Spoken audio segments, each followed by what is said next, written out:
انسان کو بہت سارے امراض لگ جاتے ہیں، جسمانی بیماریاں بھی ہوتی ہیں اور روحانی بیماریاں بھی ہوتی ہیں، عقیدے اور نظر اور فکر میں بھی بیماریاں ہوتی ہیں۔ دنیا میں کچھ لوگ دہریے ہیں، معاذ اللہ کی ذات کے منکر ہیں۔ دنیا میں کچھ لوگ ایسے ہیں جو وقوع قیامت کے منکر ہیں۔ دنیا میں معاذ اللہ کچھ لوگ ایسے ہیں جو عذاب قبر کے انکاری۔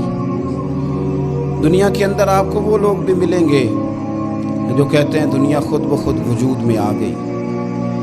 پھر آپ کو کچھ اور لوگ ملیں گے جن پر وسوسوں کا غلبہ، بری سوچوں کا غلبہ، شیطانی اور نفسانی خواہشات کا غلبہ، یہ سب بیماریاں ہیں۔ پھر کچھ امراض ایسے ہیں، حسد، بغض، عداوت، تکبر، عجب، خود پسندی، دوسروں کو حقیر سمجھنا، اپنے آپ کو بڑا جاننا، جھوٹ بولنا، جھوٹی انا کی، یہ سب بیماریاں ہیں، امراض ہیں۔ جسمانی مرض بھی بندے کو پریشان کرتا ہے، روحانی مرض بھی پریشان کرتا ہے۔ اگر آپ روحانی طور پر بیمار ہوں، آپ کے اندر حسد کی بیماری لگ جائے تو حسد کا سادہ ترجمہ کریں، پنجابی ترجمہ کریں، اپنی زبان میں ترجمہ کریں تو حسد کا معنی جلنا ہے۔ تو جس بندے کا اندر جل رہا ہو وہ سکون میں ہوتا ہے۔ اندر آگ لگی ہو حسد کی تو وہ بندہ قرار پائے گا۔ بہت بڑی بیماری ہے۔ لوگ کہتے ہیں پتہ نہیں مجھے کیا ہے، پتہ ہے آپ کو پر آپ توجہ نہیں کر رہے۔ تکبر ایک بیماری ہے۔ تکبر والا بندہ دل کی جگہ روڑا رکھ لیتا ہے، پتھر، تو اندر بندے کا سخت ہو جائے۔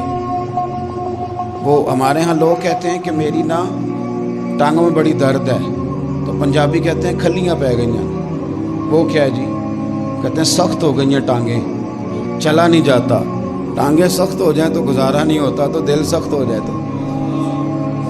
اب میری بات کو سمجھیں، ہمارے اندر نا بیماریاں ہیں، ہم کڑتے رہتے ہیں، وہ جلتے رہتے ہیں، وہ تکبر میں آ جاتے ہیں، عداوت ہے، بغض ہے، کینہ ہے، ماننے کو تیار نہیں ہوتے۔ یعنی دنیا میں یہ سارے لوگ کہہ رہے ہیں کہ مجھ سے حسد ہو رہا ہے، یہ کوئی بھی نہیں کہہ رہا کہ میں کر رہا ہوں حسد۔ تو اگر سب سے ہو رہا ہے تو وہ بندہ کہاں ہے جو کر رہا ہے؟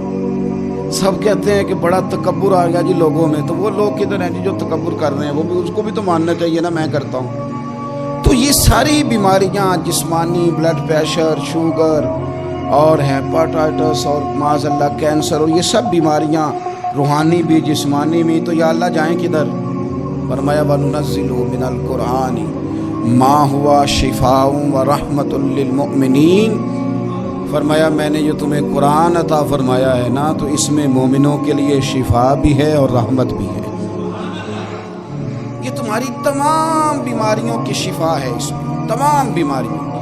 ہم مریض ہیں، ہماری کل شفا قرآن پاک کے ساتھ وابستہ ہے۔ اور اگر صحیح طبیب تک بندہ نہ جائے تو پھر وہ ساری زندگی بیچارہ الجھا رہتا ہے، اسے کامیاب علاج میسر نہیں آتا۔ اس میں جسمانی، حضرت عائشہ صدیقہ رضی اللہ تعالیٰ عنہ فرماتی ہیں میں نے نبی پاک صلی اللہ تعالیٰ علیہ وآلہ وسلم کو نا مرض وصال تک دیکھا ہے، حضور کے وصال تک، کہ حضور قرآن پاک کی آخری 2 سورتیں پڑھ کے سورت فلق اور ناس اپنے ہاتھوں پہ پھونکتے تھے، پھر جسم پہ ملتے تھے۔ قرآن پاک میں شفا ہے۔ اب تو لوگوں نے دم درود کو نا اس کو بڑا ہلکا سا کام سمجھ لیا۔ ویسے بھی یہ عاملوں کے ہتھے چڑھ گیا، ملنگوں کے ہتھے چڑھ گیا، کاروبار بن گیا، تجارت بن گئی۔ ورنہ قرآن پاک کی آیات پڑھی جائیں تو حضور نے فرمایا سورہ فاتحہ میں شفا ہے، اس میں کرم ہے۔ یہ چیزیں جو بڑی ہمارے لیے سود مند تھی، فائدہ مند تھی، ہم چھوڑ گئے۔ ایک بڑی خوبصورت حدیث ہے، سنیے گا۔ حضرت ابو سعید خدری رضی اللہ تعالیٰ عنہ حدیث کے راوی ہیں، بخاری میں موجود ہے۔ ارشاد فرماتے ہیں کہ ہم ایک سفر پہ تھے، واپس آ رہے تھے، ایک جگہ رات کو قیام کیا، سونا تھا، بستی تھی۔ بستی کے لوگوں نے نہ کھانا پوچھا نہ پانی پوچھا، کوئی ضیافت نہیں کی۔ آدھی رات کا وقت آیا تو ایک بندہ دوڑا آیا، کہنے لگا ہمارے سردار کو بچھو نے کاٹ لیا ہے، تم میں سے کوئی بندہ دم درود کر لیتا ہے؟ تو ایک صحابی کہنے لگے کر تو لیتے ہیں، پر تم نے چونکہ ہمیں کھانا پانی تک نہیں پوچھا، تم اگر دم کراؤ گے تو مفت نہیں کریں گے۔ بخاری پڑھ رہا ہوں، پیسے لگیں گے۔ کتنے پیسے؟ بکریوں کا ایک ریوڑ پورا۔ شارحین نے لکھا 40 بکریاں۔ کنے دما دیاں؟ اور بھائی اس سے کوئی بندہ جواز نہ لے کہ پیسے لینے جائز ہیں، اس سے جواز نہ حاصل کرے۔ آپ بات کو سمجھیں، پس منظر کیا ہے؟ پانی تک نہیں تم نے پوچھا۔ کچھ لوگوں کا علاج ہوتا ہے، انہوں نے کہا پیسے لیں گے دم کر دیں گے۔ صحابی نے کہا، حضرت ابو سعید خدری رضی اللہ تعالیٰ عنہ فرماتے ہیں وہ چونکہ تنگ تھے، بچھو کاٹ گیا اور سردار کو کہا چل تو صحیح نا۔ وہ صحابی گئے، سورہ فاتحہ پڑھ کے دم کیا، اور حدیث بخاری سے میں آپ کو دکھاؤں گا۔ لوگ کہتے ہیں دم کدھر سے آ گیا؟ بخاری پڑھ رہا ہوں، صحیح بخاری۔ شفا تو اللہ نے دینی ہے نا، رب کریم نے شفا دے دی۔ بکریاں لے لی، آ گئے جہاں آرام کر رہے تھے اس جگہ۔ صحابہ میں اختلاف ہو گیا، کچھ کہنے لگے بکریاں لینی چاہیے تھی، کچھ کہنے لگے نہیں لینی چاہیے تھی۔ حضرت ابو سعید خدری رضی اللہ تعالیٰ عنہ فرماتے ہیں پھر ہم نے فیصلہ کیا چپ کر کے سو جاؤ، صبح حضور کی بارگاہ میں جائیں گے۔ اگر کریم نے کہا لینی چاہیے تھی پھر تو موج بن گئی، اور اگر کہا نہیں لینی چاہیے تھی تو بکریاں ہانک کے واپس کر دیں گے۔ مسئلہ کیا ہے؟ کہتے ہیں صبح گئے حضور کی بارگاہ میں، جا کے مسئلہ عرض کیا، یا رسول اللہ انہوں نے بھی پانی کوئی نہیں پوچھا تھا، ہم نے بھی کہا دم کریں گے تو پیسے لیں گے، تو ہم نے یہ بکریاں لی ہیں۔ شارحین لکھتے ہیں 40 تھی شاید، تو یا رسول اللہ اب کیا کریں؟ حضور مسکرانے لگے، جس کے گچھے سے لچھے جڑے نور کے، ان ستاروں کی نزہت پہ لاکھوں سلام، اور جس کی تسکین سے روتے ہوئے ہنس پڑے، اس تبسم کی عادت پہ لاکھوں سلام، اور ان کی باتوں کی لذت پہ بے حد درود، ان کے خطبے کی ہیبت پہ لاکھوں سلام۔ حضور مسکرانے لگے اور مسکرا کے پوچھا اچھا پڑھا کیا تھا؟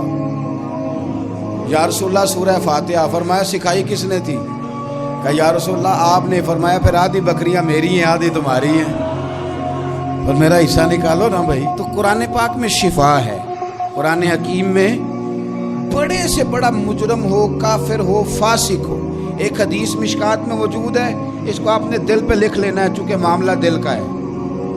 نبی پاک صلی اللہ تعالیٰ علیہ وسلم نے فرمایا جس طرح بارش میں پڑے لوہے کو زنگ لگ جاتا ہے، اس طرح دل کو زنگ لگ جاتا ہے۔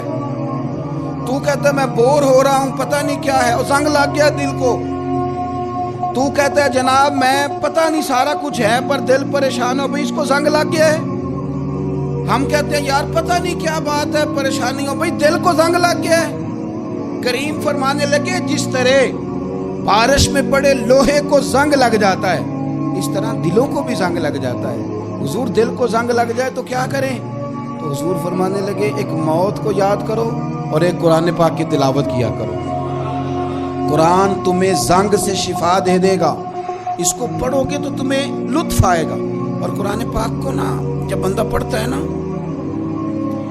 تو حضرت مولا علی شیر خدا نے فرمایا تھا قرآن پاک کبھی پرانا نہیں ہوگا، جب بھی پڑھو گے نیا مزہ ہی آئے گا، نیا سرور ہی آئے گا، نئی کیف۔ بڑے بڑے کٹر کافر قرآن پاک سنتے تھے نا۔ ایک دن عتبہ کہنے لگا ابو جہل سے اور دیگر لوگوں سے کہ بڑی ہو گئی لڑائی، بڑی ہو گئی بحث، اس طرح کرتا ہوں میں جا کے نا تو محمد ابن عبداللہ صلی اللہ، میں جا کے بات کرتا ہوں حضور سے۔ عتبہ آ گیا، کہنے لگا میں مذاکرات کرتا ہوں۔ سب نے کہا چل تو سیانا آدمی ہے، سمجھدار ہے، چلا جا۔ جا کے نا تو وہی باتیں جو وہ ہمیشہ کرتے تھے، نبی کریم علیہ السلام سے کہنے لگا ہم سارے آپس میں ہیں، برادری ہے، قبیلہ ہے، ایک شہر ہے، پھر بھی لڑائیاں شروع ہو گئی ہیں۔ جو آپ کا کلمہ پڑھتے ہیں وہ الگ ہو گئے، جو ہمارے معاذ اللہ طریقے پہ ہیں وہ الگ ہیں، تو کوئی بات چیت نہ کر لیں بیٹھ کے۔ تو حضور نے فرمایا کرو نا۔ کہنے لگا اگر آپ سرداری چاہتے ہیں تو ہم دیتے ہیں، اور اگر آپ مال و دولت چاہتے ہیں تو معاذ اللہ ہم دیتے ہیں، جو آپ کہتے ہیں ہم کرتے ہیں۔ کسی طرح کا بھی آپ کا مطالبہ ہے تو ہم پورا کرنے کو تیار ہیں، تو آپ بتا دیں ہم وہ کر دیتے ہیں۔ وہ بڑی اس نے لمبی چوڑی تقریر کی، جتنی آفریں گنا سکتا تھا گنوائی۔ کریم خاموش رہے۔ جب اس کی بات پوری ہو گئی تو حضور فرمانے لگے میں بھی کچھ بولوں؟ کہنے لگا بولیں۔ میرے نبی پاک نے قرآن پاک پڑھنا شروع کر دیا، چند آیتیں پڑھی، کھڑا تھا بیٹھ گیا، پھر اٹھ پڑا، کبھی ادھر جاتا ہے کبھی ادھر آتا ہے۔ حضور نے تلاوت ختم کی، کہا کوئی بات کرنی ہے؟ کہنے لگا نہیں مجھے اجازت دے دے۔ واپس گیا، جب گیا نا تو ابو جہل دور سے دیکھ کے کہنے لگا جو گیا تھا وہ تو عتبہ تھا، اور یہ جو آ رہا ہے یہ کوئی اور ہے، یہ کوئی اور ہے۔ یہ وہ نہیں ہے جو گیا تھا۔ واپس آیا تو کہا کیا طے ہوا؟ کہنے لگا یار طے کیا کرنا ہے، میں نے شاعر بھی دیکھے، کاہن بھی دیکھے، جادوگر بھی دیکھے، میں نے زمانہ گھوما ہے، پر جو قرآن وہ پڑھتے ہیں وہ بندے کا کلام نہیں، وہ رب کریم کا ہی کلام ہے، وہ اللہ کا کلام ہے، تم نہیں مقابلہ کر سکتے، تم باز آ جاؤ، وہ تمہارے بس کی بات نہیں۔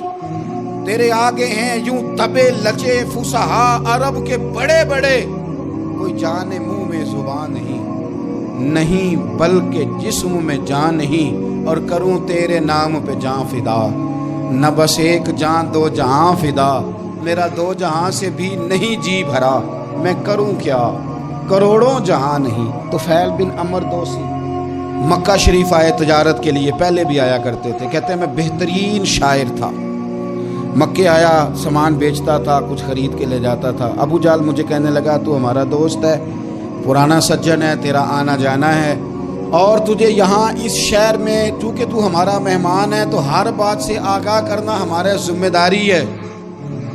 یہاں ایک شخص ہے محمد ابن عبداللہ، محمد ابن عبداللہ صلی اللہ تعالی علیہ وسلم اعلان نبوت کرتے ہیں، اور معاذ اللہ شاعر ہیں، جادوگر ہیں، ان کی تو نے بات نہیں سننی۔ کہتا میں نے کہا مجھے کیا ضرورت ہے، میں نے چند ہفتے ٹھہرنا ہے، مال بیچنا ہے، کچھ خریدنا، چلے جانا ہے، مجھے کیا ضرورت ہے؟ کہا اچھا میں نہیں سنوں گا بات۔ کہتا مجھے نظر آئے کئی دفعہ حضور، اور جہاں حضور ہوتے تھے میں قریب ہی نہیں جاتا تھا۔ کہتے ہیں ایک دن نا حرم شریف میں سادے سے کپڑے اور پاؤں میں سونے جوتے اور سر پہ یوں امامہ کے جیسے فرشتے بھی جھک جھک کے زیارت کرتے ہیں۔ کہتے ہیں کہ نور بھری کیفیات حضور تشریف لائے، اور تشریف لا کے رسول کائنات علیہ السلام حرم کعبہ کے ساتھ ٹیک لگا کے بیٹھ گئے، سر سے لے کر پاؤں تک تنویر ہی تنویر۔ حضور تشریف فرما ہوئے، قرآن پاک پڑھنے لگے۔ میں جب حضور کے قریب سے گزرتا تھا تو کانوں میں روئی دے کے گزرتا تھا، پر طفیل کہتے ہیں آج نا تھوڑی سی آواز میرے کانوں میں گئی، قرآن پڑھا محبوب نے۔ اور ویسے بھی کیا کمال ہوگا جب یاسین والے نبی خود یاسین پڑھتے ہو، جب طٰہٰ والے نبی اپنی زبان سے طٰہٰ کی تلاوت کرتے ہیں، وَالضُّحَىٰ وَاللَّيْلِ اِذَا سَجَىٰ، جن کے بارے میں آیا جب وہ تلاوت کرتے ہوں، الم نشرح لک صدرک، جن کے سینے کی تعریف اللہ نے کی، جب وہ ان آیتوں کی تلاوت کرتے ہوں گے تو کیا شان ہوگی، جن کو رب کہے وَلَسَوْفَ يُؤْتِيكَ رَبُّكَ فَتَرْضَىٰ، حبیب تجھے اتنا دوں گا کہ تو راضی ہو جائے گا۔ تو جب حضور خود یہ آیتیں پڑھتے ہوں گے تو انداز کیا ہوتا ہوگا؟ کہتے ہیں وہ تھوڑی آیتیں سنی اور قربان جائیں میرا تو کوئی دل ہی بدل گیا۔